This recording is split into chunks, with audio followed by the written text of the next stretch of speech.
lang po, nag-present kayo kung nandito po kayo. At kung ang classmate niyo naman po ay absent, maaari po pong sabihin niyo lang na absent po sila. Nagkakaintindihan po ba tayo mga bata? Okay, magaling. Mohani, Arcel, Yani, wow, magaling mga bata at kayo ay kumpleto ngayon at walang nagliban sa ating klase. Ang galing, pagpatuloy niyo lang yung palagi, okay? At huwag lumiban sa ating klase. Ngayon naman, meron ako dito ay tutuloy sa ating sa loob ng ating klase. Ngayon, basahin ko natin. Letter G, gumamit ng po at opo. Letter A, alagaan ang gamit. Letter L, laging makinig sa guro. Palagi po kayo makinig sa akin, okay? Letter L, ayusin ang silid-aralan. Letter N, nasa oras pumasok at bawal pong mali. Okay po? Gumising ng maaga para hindi po kayo mali. Okay. Letter G, gumawa ng tama. Okay. Palagi respetuhin ang kapwa. Okay po? Sige, nagkakaintindihan po ba tayo mga bata? Magaling. Ngayon naman, maaari pa bang malaman kung sino ang nakakaalala sa ating tinalakay kahapon? Sige, Yani. Wow, magaling Yani. At ang ating tinalakay kahapon ay ang pang-uri at ang pang-abay. At ang pang-uri ay naglalarawan ng pangalan, samantalang ang pang-abay naman ay ang mga salitang naglalarawan ng kandiwa, pang-uri o kapwa pang-abay. Ngayon naman, maaari pa natin basahin ang ating layunin ngayon.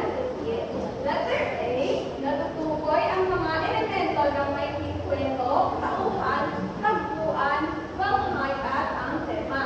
Letter B, nakakapaglahad ng sariling interpretasyon sa pamamagitan ng pagsulat ng maikling buod o reaksyon. At letter C, na ipapakita ang pagpapahalaga sa mga aral na makukuha mula sa kwento. Ngayon naman, ang ating tatalakayin ngayong araw ay tungkol sa maikling kwento. Maaari po ba natin basahin kung ano ang maikling kwento? Ang maikling kwento ay isang maituwing salaysay na naglalahad ng isang mahalagang pangyayari at nag-iiwan ng kapitalan sa isip ng mambabasa. At ang maikling kwento ay isang masining na anyo ng kritikal na karaniwang naglalaman ng isa o ilang tauhan at nakatuon sa isang mahalagang pangyayari sa buhay ng pangunahing tauhan. At ayon kay Edgar Allan Poe, ito ay isang akdang pagpalilikha ng dumi-dumi at buwang isip na hango sa tunay na pangyayari sa buhay na maaaring mabasa sa isang upuan lamang at nakakapukaw ng damdamin ng magbabasa. Naiintindihan niyo po ba kung ano ang may kwento mga bata? Magaling! Ngayon, meron ako dito ipapakita sa inyo na larawan at intindihin kung ano po ito. Sige, nakikita niyo po ba itong larawan na ito? Yes! Isang batang lalaki na nakapulot ng pitaka. Ngayon, kung kayo ay nakapulot ng pitaka, isasain ninyo ba o hindi? Yes! Magaling mga bata. Kayo po ay gumawa ng tama palagi. At kung nakapulot kayo ng pitaka, ay isauli ito sa may-ari o sa mga pulis para masauli yung pitaka sa nagmamay-ari ng pitaka. Okay, so ngayon, ating pabasahin ang isang maikling kwento na ang title nito ay Ang Kalupi ni Benjamin Pascual. Ngayon, pabasahin ko sa inyo itong kwento na ito. Makinig po kayo, okay? Dahil mamaya may mga tanong ako na kailangan niyo pong sagutin. Sige. So, ang kalupi ni Benjamin Pascual. Isang araw, si Aling Marta ay nagpunta sa palengke upang mamili para sa kaarawan ng kanyang anak. Habang naghahanda na siyang bumalik sa kanilang bahay, nakita niya si Andres Reyes, isang batang malungis at mukhang mahirap at nakabangga niya sa palengke. Wala siyang pagkatapos nakabangga si Andres. Napansin ni Aling Marta na nawawala ang kanyang kalupi o pitaka na naglalaman ng kanyang pera para sa mga pinamili. Agad siyang nakaramdam ng galit at pagtutuwa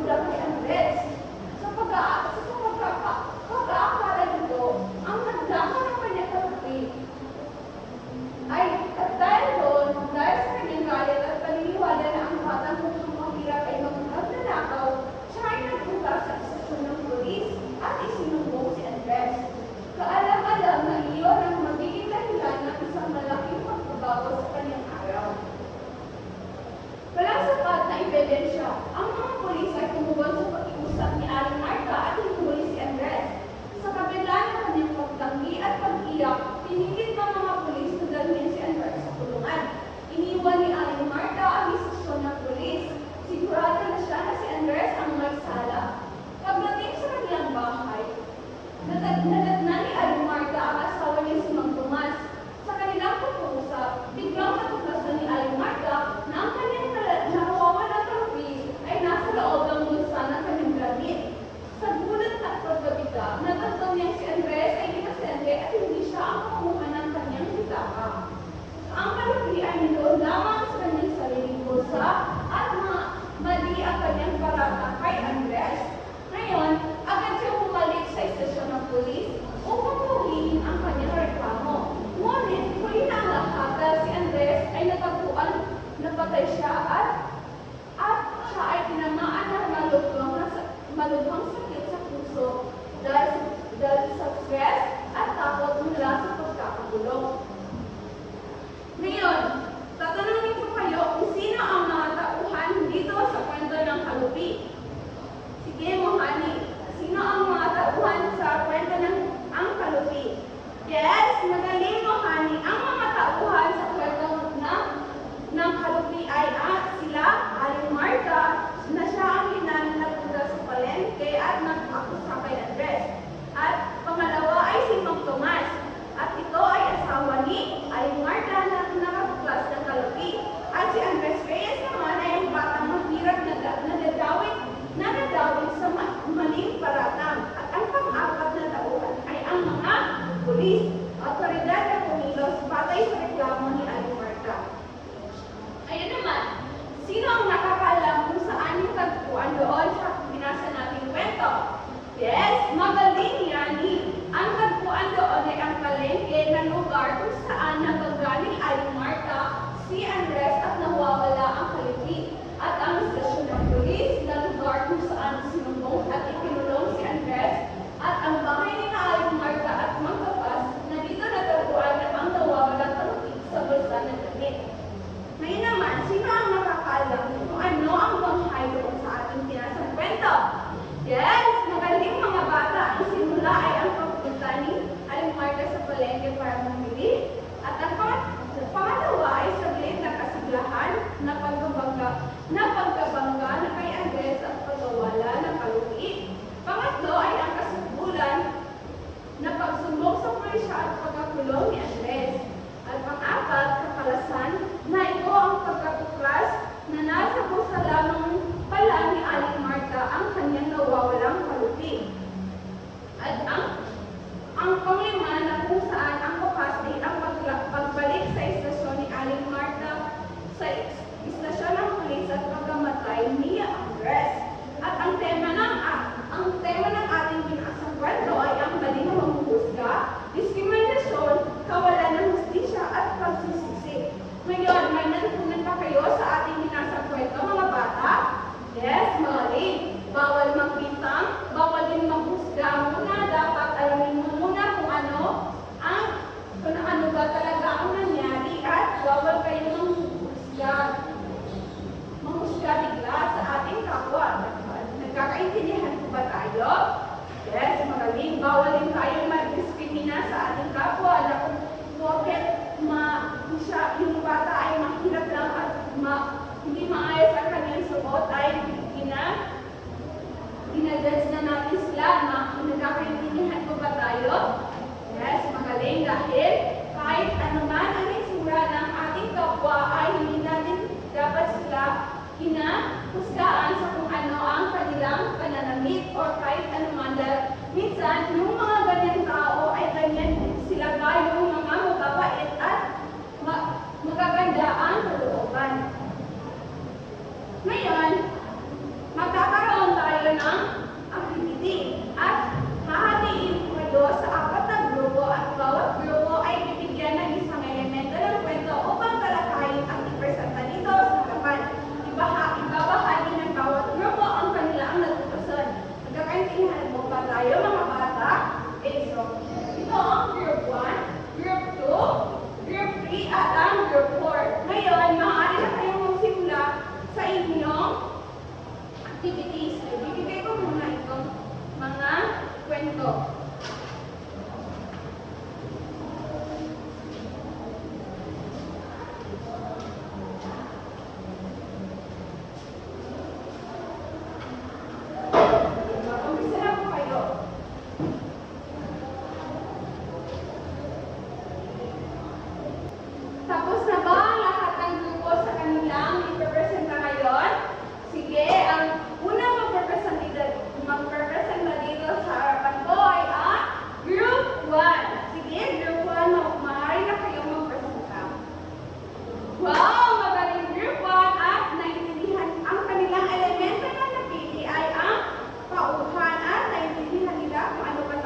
kayo at bibigyan ko lamang kayo ng 10 minuto para tapusin ito. Tapos na po ba kayo mga bata? Sige, maaari niyo pong ipasa dito sa harapan ang inyong nagawa. Ngayon naman po, para sa ating pangatlong activity ngayong araw ay akin ko kayong tatanungin at kailangan niyo pong sagutin ang aking mga katanungan. Okay po? Sige. So, tukuyin ang pangunahing tauhan sa kwento. Sino ang mga pangunahing tauhan sa kwento na ating binasa? Yes, magaling mga bata. Ang mga tauhan doon sa kwento ay sila Aling Marta, Mang Tomas, Andres Reyes, at ang mga pulis. Ngayon naman po, ano ang tagpuan ng kwento? Yes, magaling mga bata. Ang tagpuan doon po sa kwento ay ang palengke, istasyon ng pulis, bahay ni na Aling Marta at nila Mang Tomas. Ngayon naman, ano ang aral na natutunan niyo mula sa kwento? Wow, magaling mga bata at kayo ay may natutunan sa ating binasang kwento na bawal mag-diskrimina, bawal din manghusga kaagad, at nasa huli talaga ang pagsisisi. Ngayon naman po, para po sa inyong kasang aralin na ipapasa niyo po bukas, ay gumawa kayo ng sarili niyong maikling kwento na may malinaw na tauhan, tagpuan, at banghay. Nagkakaintindihan po ba tayo mga bata? Yes, magaling. So, maaari niyo pong isulat ang inyong program aralin sa inyong mga kwaderno. Tapos na po ba kayo mga bata? Yes. Ngayon, magsitayo muna ang lahat dahil tayo ay sasayaw at ako po yung kakanta. Sige, mayo ang lahat. Susundan niyo lang po kung ano ang aking kinikilos po, okay? Sige. Dito yun. Saging, mangga, papaya, lagyan ng pinya, kondensado, mansanas. We're going chop, chop, chop, lahat ng prutas, pagsama-samahin at halu-haluin. Oh, girl, hindi ako bukas, pagsama-samahin at halu-haluin. I'm done mixing all purpose at panangkiwin. Ilagay sa freezer at haluin. Ready na to eat. Okay, nag-enjoy pa kayo sa ating ginawang sayaw mga bata? Galing! Naman, maaari bang manalangin muna tayo bago tayo umuwi at pangunahan ito ni Bago.